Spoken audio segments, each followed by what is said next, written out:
우리에게 쾌감과 멋과 감동을 주는 스타들에 대해서 우리는 열광합니다. 미국 사람들은 만나면 우선적으로 자기들이 응원하는 스포츠 팀에 대해서 이야기합니다. 우리 한국 사람에게도 손흥민 같은 스포츠 스타나 대중음악 가수에 대한 인기가 대단합니다. 한국의 친구들이 저한테 가끔 메시지를 보내면서 이런 말을 합니다. 현재 대한민국을 홀리는 것은 미스 트롯이다. 트로트풍의 노래가 인기가 많은 것 같습니다. 그런데 오늘의 스타들은 세월이 지나면 사람들의 기억 속에서 사라질 것입니다. 현재 우리 시대의 세상을 움직이는 대통령, 수상, 부자, 사업가들도 사람들의 기억 속에서 잊혀지게 될 것입니다. 옛날에 그런 유명한 사람이 있었다는데 정도가 될 것입니다. 그래서 전도서 기자는 이렇게 말씀합니다. 한 세대는 가고 한 세대는 오되 땅은 영원히 있도다. 이전 세대를 기억함이 없으니 장래 세대에도 그 후 세대가 기억함이 없으리라. 전도서 4장입니다. 그러나 영원한 슈퍼스타가 있습니다. 그분은 자신을 스스로 빛나는 새벽별, The Bright Morning Star라고 묘사했습니다. 계시록 22장입니다. 과연 이분은 누구인가요? 이분은 천한 직업인 목수일을 했습니다. 그의 손은 고된 작업으로 인해서 딱딱하고 투박한 모습이었습니다. 그는 한 권의 책도 기록하지 않으셨습니다. 그는 자기 집을 마련하고 가정을 꾸민 적도 없습니다. 이분은 대학 교육도 받지 못했습니다. 온 인류의 역사의 중심이신 이 영원한 슈퍼스타는 누구인가요? 이분은 예수 그리스도이십니다. 예수 그리스도를 중심으로 인류의 역사가 BC 주전과 AD 주후로 나눠졌습니다. 예수 그리스도는 현재 나와 어떤 관계가 있습니까? 성경은 이분이 어떤 분이라고 주장하고 있습니까?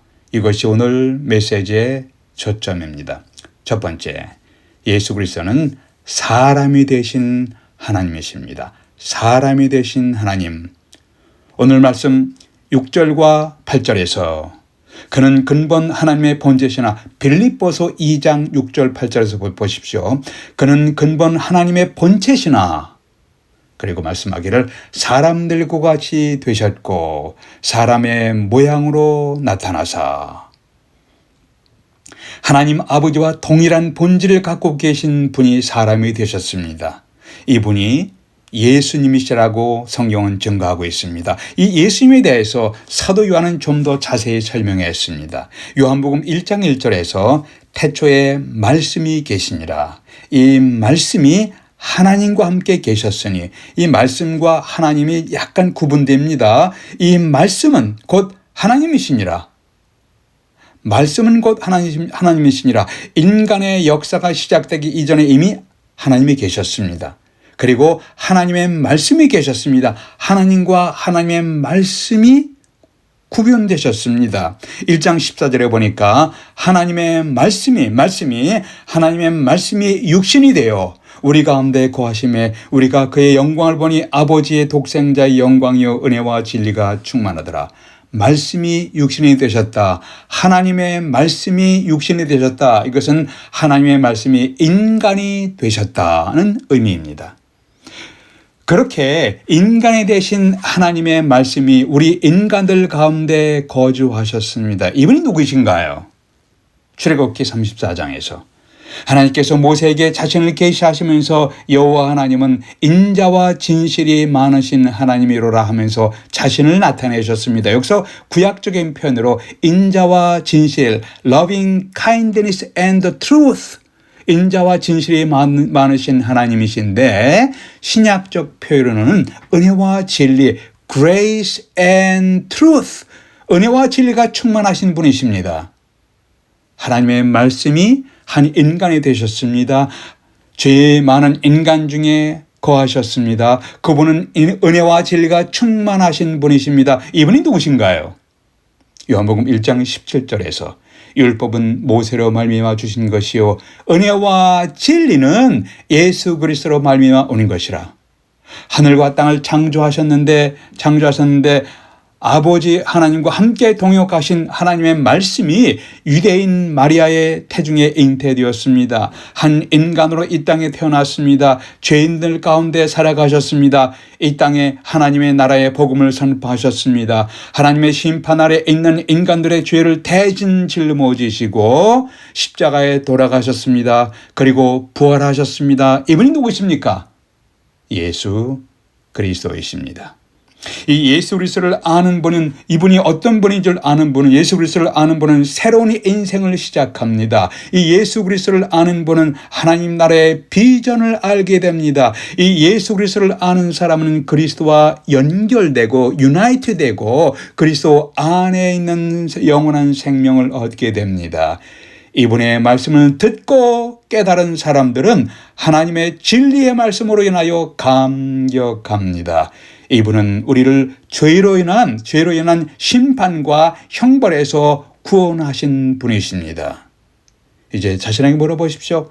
나는 이 예수 그리스도를 알고 믿고 있는가? 예수 그리스도는 사람이 되신 하나님이십니다. 두 번째, 예수 그리스도는 죽기까지 복종하신 분이십니다.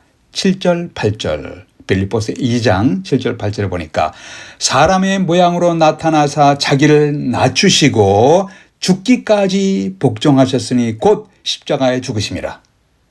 육신을 입고 사람이 되신 하나님께서 육신이 죽기까지 하늘의 아버지 하나님께 복종하셨습니다. 예수 그리스도께서 이 세상에 오신 목적이 무엇인가요? 죄로 인하여 파괴된 인간들, 저주받은 인간들을 구원하시고 회복시키려 하시려는 하나님 아버지의 뜻을 이루기 위해서, 하늘 아버지의 뜻을 성취하기 위해서 이 땅에 오셨습니다. 현재 미국은 총기로 인하여 많은 사람들이 죽어가는 상황인데 원인을 파악하고 대책을 세우기에 논란이 많습니다.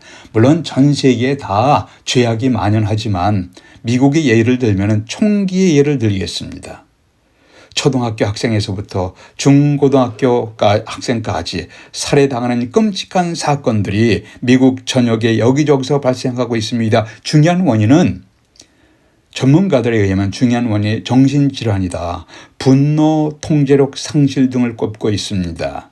스완슨이라는 듀크 대학 교수, 총기 폭력과 정신병 연구 전문가에 의하면은 수년 전에 신문에 기고했는데 현재 미국에서 약 4,800만 명이 정신질환, 멘탈 일리스, 정신질환으로 진단으로 판단될 수 있다고 주장했습니다. 이러한 전문가들의 주장이 있지만 근본적인 대책을 세우지 못하고 있습니다. 각종 대책들은 모두 다 일시적인 방편입니다. 정신질환이든 여기저기서 현재 발생하고 있는 국가 간의 전쟁으로 인하여 수많은 비극이 일어나든 간에 무엇이든 간에 인간을 비극으로 몰고 가는 근본적인 뿌리는 창조주 하나님을 거역한 인간의 죄에서부터 시작됐습니다. 창세기 2장과 3장 4장을 보시면 분명하게 깨달을 수가 있습니다. 창세기 2장에서 하나님과 인간은 화평했습니다. 평화했습니다. 행복했습니다. 즐거워했습니다. 아담과 하와 부부는 행복했습니다. 100% 만족해하며 살아갔습니다. 부부간에 부끄러워할 것이 없이 완전히 열린 마음으로 교제했습니다. 그런데 3장에서 악마가 뱀을 이용하여 인간들을 유혹했습니다. 인간은 악마의 유혹에 넘어가 하나님을 거역하는 죄를 짓게 됩니다.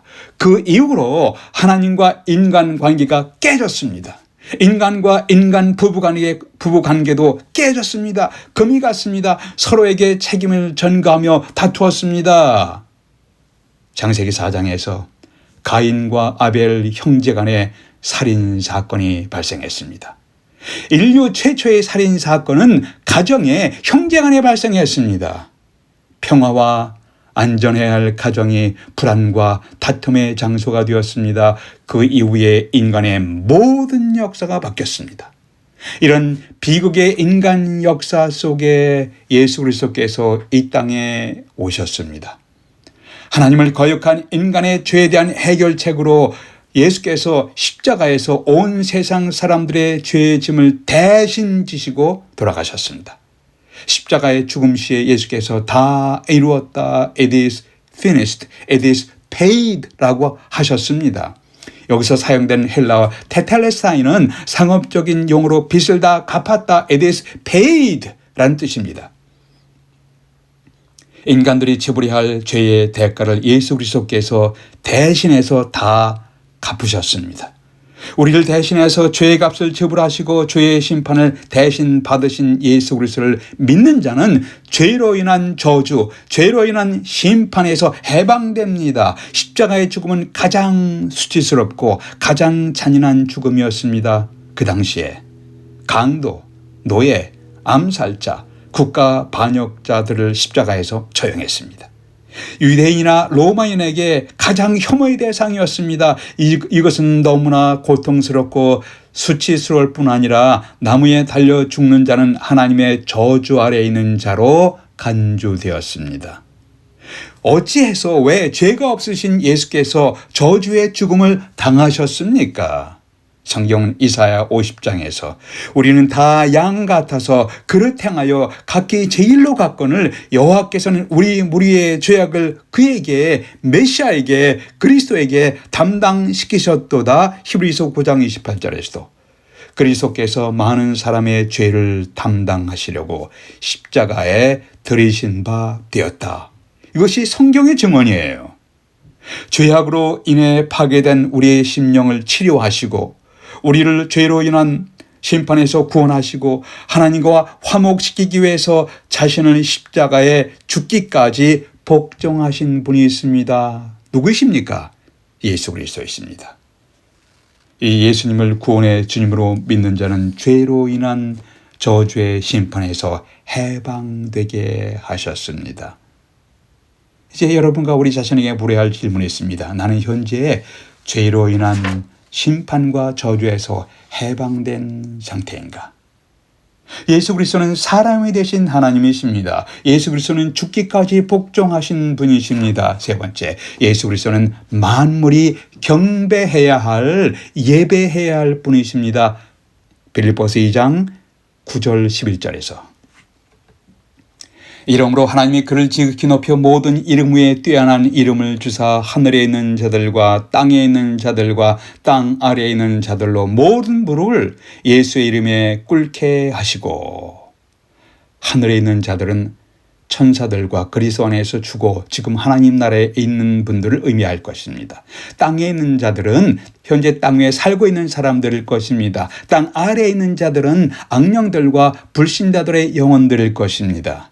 미래 이들 모두는 두려움과 후회와 한탄 속에서 무릎을 꿇게 될 것입니다. 미래의 모든 입으로 예수 그리스도께서 주님 되심을 인정하게 될 것입니다. 지금은 이 세상에서 그리스도인들만이 예수님을 주님으로 고백하고 경배합니다. 그러나 예수께서 영광의 주님으로 다시 오실 때 내가 원하든 원하지 않든 간에 모든 사람들이 무릎을 꿇고 입으로 예수 그리스도께서 주님 되심을 인정하게 될 것입니다. 그러나 어떤 사람들은 어쩔 수 없이 두려움 속에서 후회 속에서 한탄 속에서 무릎을 꿇고 예수님을 인정하게 될 것입니다. 이들이 죄로 인한 심판에서 구원받고 용서받기에는 too late. 너무 늦었습니다. 요한계시록 1장 7절에서 볼지어다 구름을 타고 오시리라. 각인의 눈이 그를 보겠고 그를 찌른 자도 볼 터이요 땅에 있는 모든 족속이 그를 인하여 애곡하리니 그러하리라. 아멘. 모든 사람이 다시 오시는 주 예수 앞에 서게 될 것입니다. 이 세상에서부터 예수 그리스도를 알고 신앙을 고백하는 사람들은 감격할 것입니다. 기뻐할 것입니다. 그러나 이 땅에서 그 예수 그리스도를 거절한 사람들은 후회하게 될 것입니다. 두려워하게 될 것입니다. 한탄하게 될 것입니다. 예수님은 우리의 찬양과 예배의 대상이십니다. 자신에게 물어보십시오. 나는 예수님을 예배하는 자인가? 시각 장애인이셨던 페니 크로스비 여사의 고백 찬송이, 신앙 고백 찬송이 있습니다. 예수로 나의 구주 삼고 성령과 그리스도의 희생의 피로 거듭나니 이 세상에서 내 영혼이 하늘의 영광 누리도다. 이것이 나의 간증이요 이것이 나의 찬송일세. 나 살아가는 동안 끊임없이 구주를 찬송하리로다. 이 찬송이 저와 여러분의 간증이며 신앙 고백이 될 수 있겠습니까?